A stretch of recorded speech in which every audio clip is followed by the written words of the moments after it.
So now you know, and knowing's half the battle, as they used to say on G.I. Joe, old school G.I. Joe.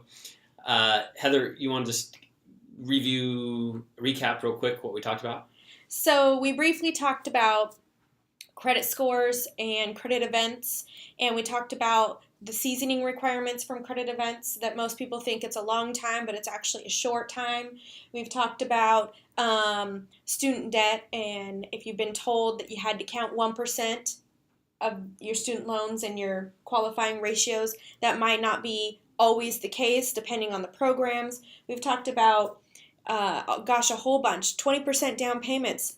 It's not always needed or not always required. We talked about that.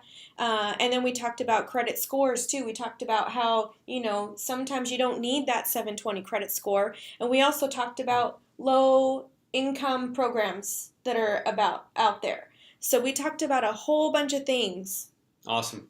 So I'm Travis Daggett, Cornerstone Properties over at Keller Williams. If you have any questions about anything real estate related, give me a call, comment on this video, ask your questions, be happy to answer them, and at least get a second opinion about something you may have heard and maybe it's not quite true.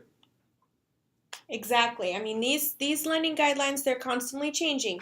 So if you were told recently or a while ago that you wouldn't qualify for one of the reasons that we kind of uncovered for you, it's possibly that things probably changed in the underwriting guidelines and you might qualify now. So happy to take a second look for you. Awesome. Thanks.